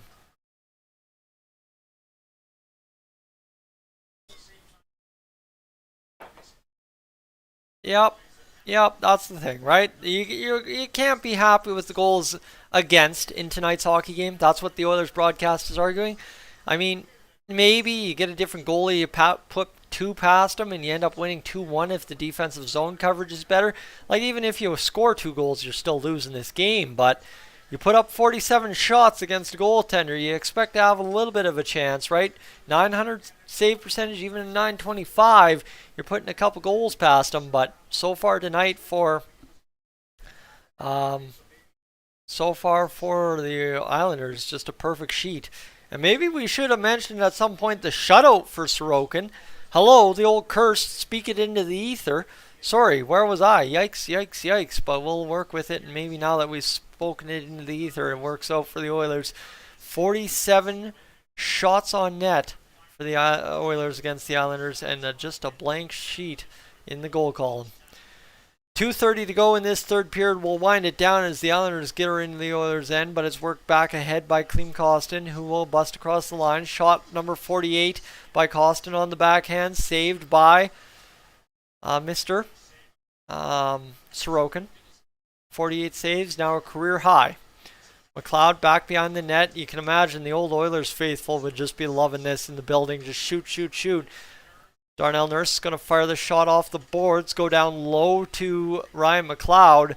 This third line taking the methodical approach out there, trying to work this puck around. The shot fired off, saved by Sorokin. Chance here back to the blue line. And this one's Cody Ceci working it here. The Oilers will work it off the boards to McLeod, who's going to fire another shot. Saved by Sorokin. Third save by Sorokin. Fourth save by Sorokin. And Sorokin still has the puck. There was about 4 shots on that sequence. They'll get credit for 2 or 3. And the Oilers have busted the 50-mark plateau of shots and somehow still not solved Ilya Sorokin tonight. Wow. This is just crazy. It's just crazy. I don't know. I don't know how you can get out there and just not put anything past him, right? I mean, it's just one of those nights where you're getting goalied and Sorokin's standing tall. The Oilers not stopping, keeping out there and putting shots on net. Draisaitl going up here. Connor McDavid now goes behind the net. Shot here by McDavid off the side of the net. Leon Draisaitl goes back the other way, and now the Islanders will bank it out of the zone. $1:20 to go here in this third period. Oilers move it down. Holloway out there with McDavid and Draisaitl, trying to get him off the schneid. The broadcast notes 50 shots for the Oilers as Holloway tries to pick up this puck. My voice getting hoarse now.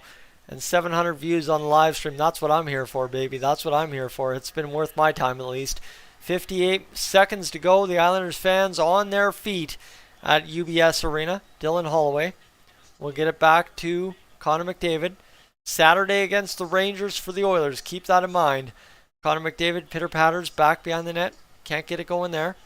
And now the victory, as announced by the Oilers broadcast, secured for the Islanders, and this is where it'll end. 29 shots for the Islanders. They'll fire it down up the ice, tipped on in at the middle of the ice, and the Islanders content to just let the Oilers handle this one. Never mind, turnover. Josh Bailey a save, and Jack Campbell gets to a 900 save percentage tonight. There you go. One way or another, he was getting there, and he got there. And Jack Campbell will get the job done tonight in net for the Oilers. Gives up 3 goals, 900 save percentage, improves his numbers. And my friends, that is it. That is all for the Edmonton Oilers this evening. Thank you so much for tuning into the live stream this evening. Don't go anywhere. I'm going to throw you an ad. As soon as the ad says it's done playing, we'll get into the live post game here on Dolynny TV by hitting the record button on the streaming software, and we'll get this going. All right, folks, 3-0 final for the New York Islanders. And with that, let's quickly transition over. We're just going to make a quick key adjustment to the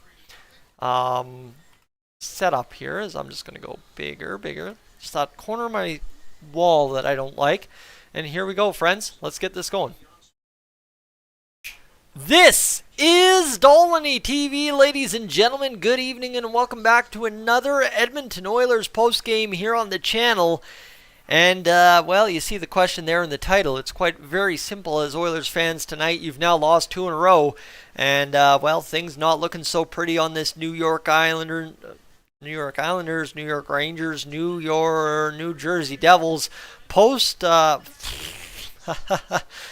a little messed up. Just about 2 hours of live streaming. Sorry, this road trip that we're on, it has not been good for the Oilers. But the question to you: is it time to panic, Oilers fans?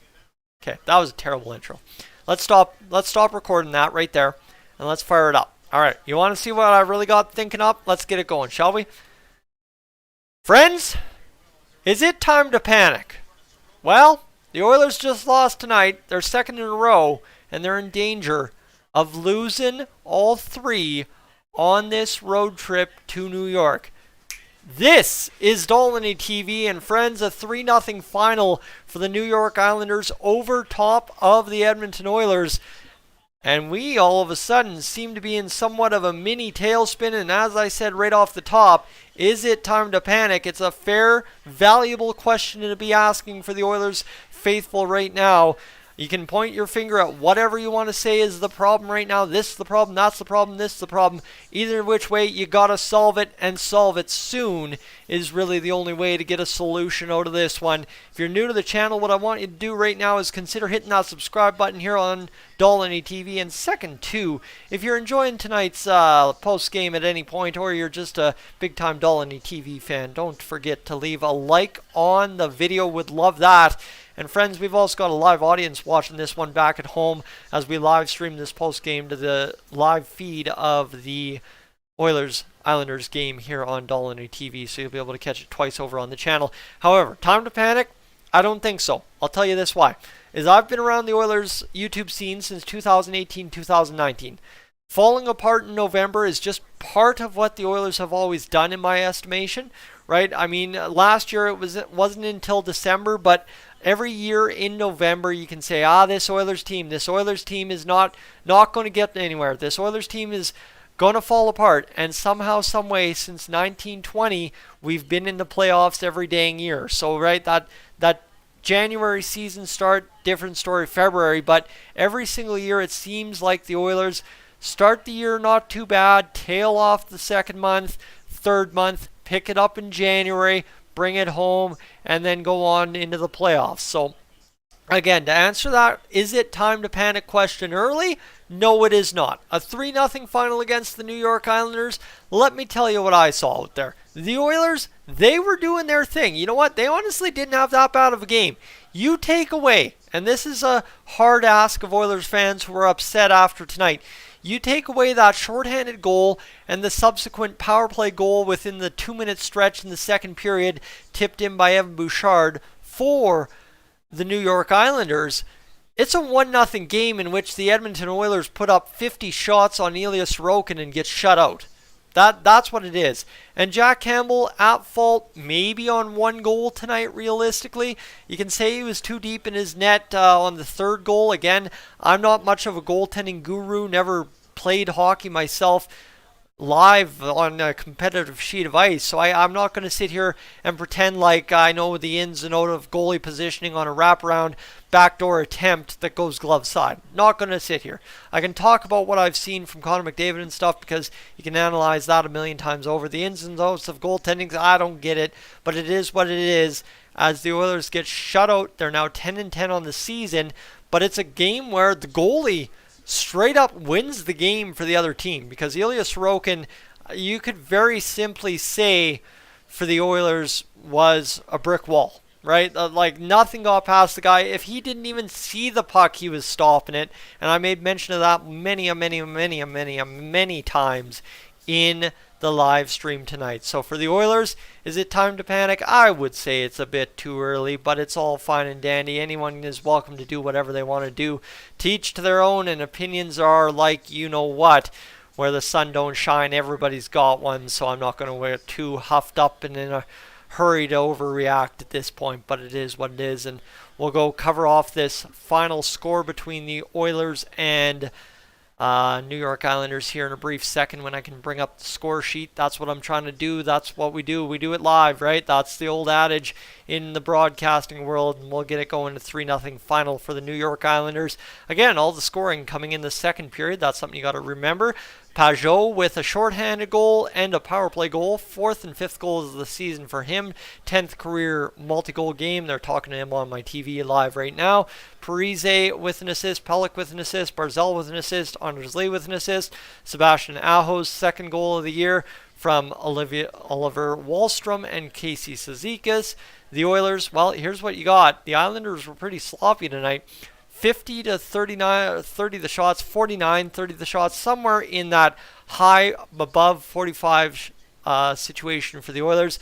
20 to 17 the hits for the Islanders. So it's not like the Islanders out-gridded the Oilers tonight. 37-34 the face-offs, pretty dead even there. Penalty minutes, here's where you want to know. Friends, where'd the Oilers lose this hockey game? That's your question to me tonight. The Oilers lost this hockey game on special teams. Not because the penalty killed them, but they were 0 for 5 on the power play. That is a rare night in Oilers land to go 0 for 5 on the power play, and it is what cost them in a 3-0 final against the New York Islanders. Just not taking the first shot immediately when it's available and just kind of turning over pucks, creating opportunities to go back the other way, and that really cost the Oilers an opportunity to try and win tonight.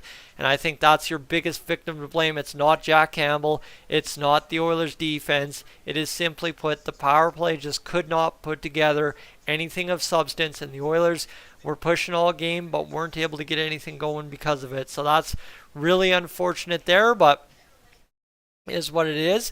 16-21 the giveaways. The Oilers had fewer giveaways than the Islanders. They had the 16, and 15-9 the takeaways for the Islanders. Ilya Sorokin now cemented with 49 saves on the game and first star in this one awarded by Sportsnet. Jack Campbell, 31 saves or shots against for a .903 save percentage. So think about Jack here tonight. He gets a .903 save percentage and ends up losing this game. Jack Campbell, who's rocking coming into tonight an .873 save percentage, gets 30 points above average and still loses 3-0 after giving up 3 goals. So that's it's a tough get, but that's it. That's all. That's really all she can write for the Edmonton Oilers tonight, friends. Other than that, what do you draw? Like I said, go back to that "Is it time to panic" line that we're going to use as the title of this video. I think it's very easy to say that yes, you should, but I think easy answers are always the weakest answers. And for the Oilers right now, it's just figure out how to get out against New York, win a hockey game, and just stop the headlines at 2 and get back to playing your hockey. That's really all it comes down to for me. So friends, I'm Tyson, this is Dolynny TV. Thank you so much for tuning in this evening on the live stream and here on the game review, because this is happening both at once. And I'd invite you to hit that subscribe button if you haven't already after my question to you earlier. And of course, friends, if you enjoyed the live stream and you enjoyed this video, leave a like as well. And my friends, I will talk to you tomorrow as we get set. There will be nothing from me Friday as I am out and about for my work Christmas party down in Calgary Friday night, doing the responsible thing and making sure my teammates get home safe on a Friday night enjoying the Christmas season. I am up on out of here.